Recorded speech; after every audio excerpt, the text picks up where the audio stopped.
Welcome back. I'm N.S. Lavanya, Assistant Professor, Department of English, KCS Kasinadar College of Arts and Science. Source of this e-content is taken from the book Professional English for Commerce and Management prescribed by Tansky for first years as soft skills. Let's start. Read the following comprehension passage as a reading practice. The United States and all other modern industrial economies experience significant swings in economic activity. In some years, most industries are booming and unemployment is low. In other years, most industries are operating well below capacity and unemployment is high. Periods of economic prosperity are typically called expansions or booms.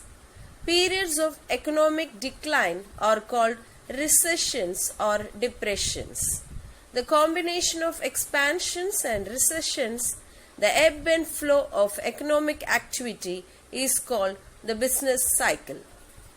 Business cycles, as we know them today, were codified and analyzed by Arthur Burns and Wesley Mitchell in their 1946 book Measuring Business Cycles. One of the key insights of Burns and Mitchell's was that many economic indicators were moving together. During an expansion, not only does output rise, but also employment rises and unemployment falls. New construction also typically increases and inflation may rise if the expansion is particularly brisk.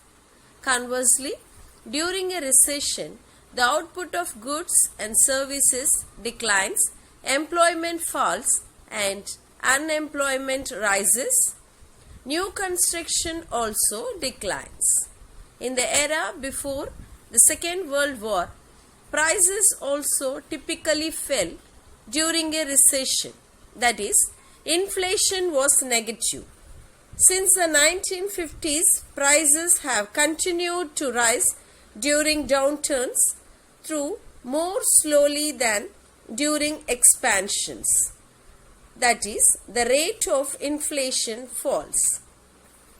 Burns and Mitchell defined a recession as a period when a broad range of economic indicators falls for a sustained period, roughly for an year. Just as there is no regularity in the timing of business cycles, there is no reason why cycles have to occur at all.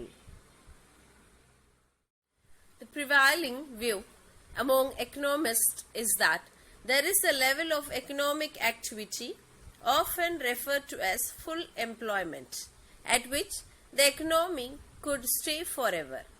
Full employment refers to a level of production in which all the inputs to the production process are being used, but not so intensively that they wear out, break down, or insist on higher wages and more vacations.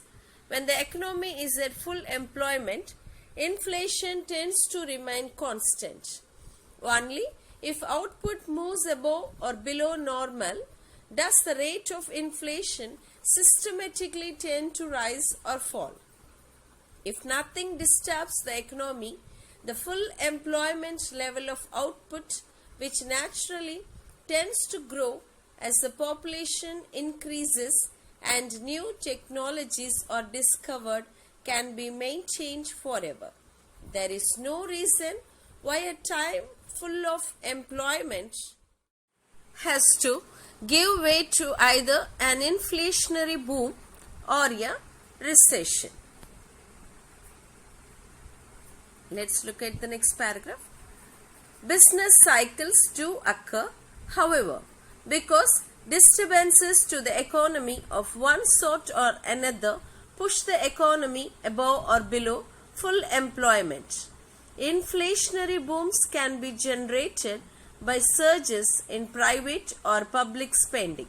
For example, if the government spends a lot to fight a war but does not raise taxes, the increased demand will cause not only an increase in the output of war material but also an increase in the take-home pay of defense workers.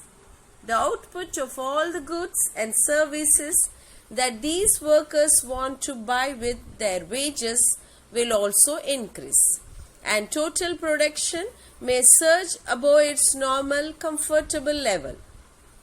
Similarly, a wave of optimism that causes consumers to spend more than usual and firms to build new factories may cause the economy to expand more rapidly than normal. Recessions or depressions can be caused by these same forces working in reverse. A substantial cut in government spending or a wave of pessimism among consumers and firms may cause the output of all types of goods to fall. The empirical evidence is strongly on the side of the view that deviations from full employment are often the result of spending shocks. Monetary policy, in particular, appears to have played a crucial role in causing business cycles in the United States since the World War II. For example, the severe recessions of both the early 1970s and the early 1980s were directly attributable to decisions by the Federal Reserve to raise interest rates. On the expansionary side, the inflationary booms of the mid-1960s and the late 1970s were both at least partly due to monetary ease and low interest rates.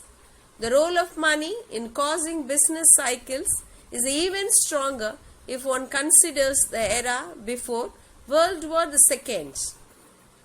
Many of the worst prior depressions, including the recessions of 1908, 1921 and the Great Depression of the 1930s, were to a large extent the result of monetary contraction and high real interest rates in this earlier era.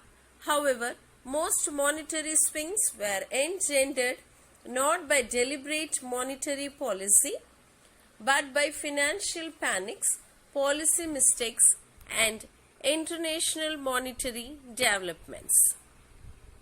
Thus, we have come to the end of the passage. Let's look at the questions one by one. Which of the following is true in the context of the passage? Boom in an economy can be caused by cutting down the government expenditure. Central bank is solely responsible to bring a boom or recession in the economy by changing the interest rates. Full employment level of output can be maintained in an economy forever. Post World War II, the inflation rates fell but didn't become negative. In the perfect scenario of full employment, what can cause a business cycle to occur?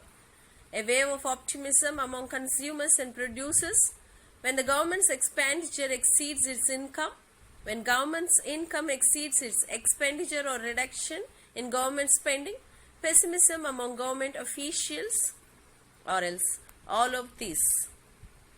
Next question. Prior depressions, including the one of 1908, 1921 and Great Depression of 1930s, were the result of which phenomena? Increase in money supply, decrease in money supply, rise in real interest rates, both A and B or both B and C. Fourth question. What theory does the alternative view or classical view hold? Modern economies are rigid. Change in spending doesn't necessarily change output and employment, both A and B or both A and D. How does the monetary policy affects the spending habits of the public? First one, It influences the size and growth rate of money stock and eventually the rates of interest. In case of high interest, a firm may postpone its decision to build a factory.